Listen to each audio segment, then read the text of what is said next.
Welcome to మెగానెన్ TV burning topic. Harvard University Trump మధ్య వివాదం మరింత వేడెక్కింది. హార్వర్డ్ యూనివర్సిటీకి మరిన్ని నిబంధనలు విధించారు. అసలు హార్వర్డ్ యూనివర్సిటీ ట్రంప్ మధ్య గొడవ ఏంటి? వర్సిటీకి కొత్తగా విధించిన నిబంధనలు ఏంటి? దీనివల్ల విదేశీ విద్యార్థులకు ఎలాంటి నష్టం కలగనుంది? ఇక భారతీయ విద్యార్థులు హార్వర్డ్ యూనివర్సిటీలో చదువుకోలేరా?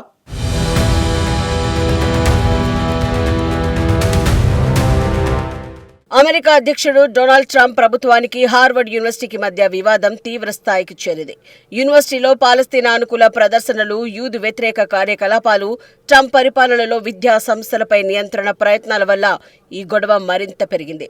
హార్వర్డ్లో యాంటీ అమెరికన్, యూదు వ్యతిరేక భావజాలాన్ని విద్యార్థుల్లో నూరిపోస్తున్నారని ట్రంప్ టీం ఆరోపిస్తోంది. గాజాపై ఇజ్రాయెల్ దాడులకు వ్యతిరేకంగా యూనివర్సిటీలో జరిగిన ప్రదర్శనలను ట్రంప్ తప్పుబడుతున్నారు. దీంతో చర్యలకు దిగారు. హార్వర్డ్కు అందించే ఫెడరల్ నిధులను ట్రంప్ ప్రభుత్వం నిలిపివేసింది. ఈ నిధులు హార్వర్డ్ పరిశోధన కార్యక్రమాలకు కీలకమైనవి. ముఖ్యంగా సైన్స్, టెక్నాలజీ, ఆరోగ్య రంగాలకు ఈ నిధులు ఎంతో ముఖ్యం.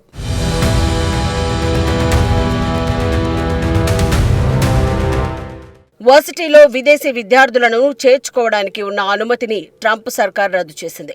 దీంతో ఇక్కడ ప్రవేశాలు పొందిన భారతీయులు సహా విదేశీ విద్యార్థులపై తీవ్ర ప్రభావం పడనుంది. వీరంతా ఇప్పుడు వేరే యూనివర్సిటీకి బదిలీ కావాల్సిందే, లేదంటే అమెరికాలో చట్టపరమైన హోదాను కోల్పోయే ప్రమాదం ఉంది. తమ విద్యా సంస్థలో ప్రవేశం పొందిన అంతర్జాతీయ విద్యార్థులు వీసా పొందేందుకు అవసరమైన పత్రాల జారీకి student and exchange visitor program కింద విశ్వవిద్యాలయాలకు అనుమతి లభిస్తుంది. యూనివర్సిటీలు ఇచ్చిన సర్టిఫికేషన్ విద్యార్థులు వీసాకు దరఖాస్తు చేసుకుంటారు. ప్రస్తుత ఏడాది ఈ యూనివర్సిటీలో 6,800 మంది విదేశీ విద్యార్థులు నమోదు చేసుకున్నారు. విశ్వవిద్యాలయంలోని మొత్తం విద్యార్థుల సంఖ్యలో 27% మంది విదేశీయులు. వీరిలో ఎక్కువ మంది గ్రాడ్యుయేట్ స్టూడెంట్సే ఉన్నారు.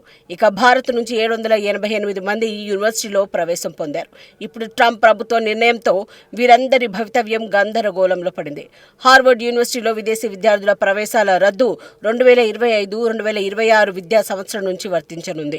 ఒకవేళ ప్రభుత్వం దీనిపై నిర్ణయం మార్చుకోకపోయినా, కోర్టు నుంచి ఊరట లభించకపోయినా ఏడాది విదేశీయులకు ఇచ్చిన ప్రవేశాలన్నీ రద్దయినట్లే. ఇప్పటికే ఈ సెమిస్టర్తో డిగ్రీలు పూర్తి చేసిన విదేశీ విద్యార్థులు గ్రాడ్యుయేట్ గా బయటకు రావచ్చు. కానీ ఒకవేళ చదువు మధ్యలో ఉన్నవారైతే మాత్రం తప్పనిసరిగా మరో ఇన్స్టిట్యూట్ కు మారాల్సి ఉంటుంది, లేదంటే చట్టబద్ధమైన హోదాను కోల్పోతారు.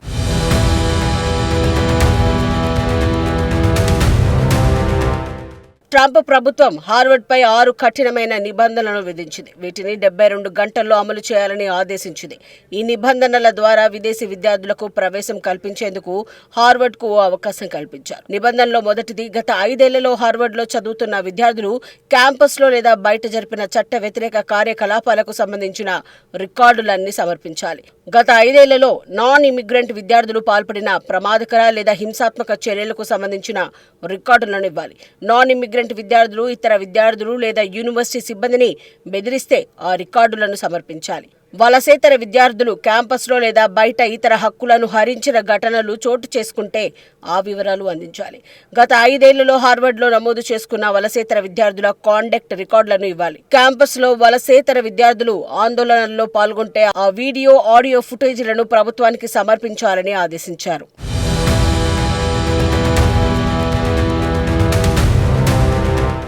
హార్వర్డ్ యూనివర్సిటీ 1636లో స్థాపించబడినది.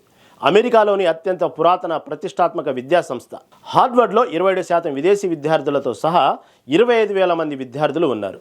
దీని పూర్వ విద్యార్థులలో 8 మంది అమెరికా అధ్యక్షులు ఉండగా 188 మంది నోబెల్ బహుమతులు సాధించారు.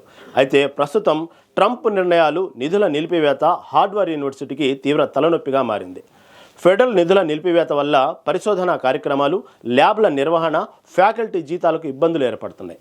విదేశీ విద్యార్థులు చెల్లించే ట్యూషన్ ఫీజులు యూనివర్సిటీ ఆదాయంలో కీలకమైనవి. ఇప్పుడు విదేశీ విద్యార్థుల అడ్మిషన్స్ రద్దు చేయడంతో ఆర్థికంగా ఇబ్బందులు ఏర్పడతాయి. అంతేకాక హార్వర్డ్కు ఉన్న అంతర్జాతీయ ఖ్యాతి, ప్రపంచ స్థాయి పరిశోధనా సామర్థ్యం తగ్గే ప్రమాదం ఉంది. ఎందుకంటే విదేశీ విద్యార్థులు, ఫ్యాకల్టీ దాని విజయానికి ముఖ్యమైన వారు. హార్వర్డ్లో ప్రస్తుతం సుమారు 788 మంది భారతీయ విద్యార్థులు చదువుతున్నారు. కొత్త నిబంధనల వల్ల భారతీయ విద్యార్థుల భవిత్యం చిక్కుల్లో పడింది. వీరు ఇతర యూనివర్సిటీలకు వెళ్లాల్సి ఉంటుంది. 2025 విద్యా సంవత్సరం పూర్తి చేసే విద్యార్థులు గ్రాడ్యుయేట్ కావచ్చు, కానీ ఇంకా చదువు పూర్తి కాని వారు తీవ్ర ఇబ్బందులు ఎదుర్కొంటున్నారు.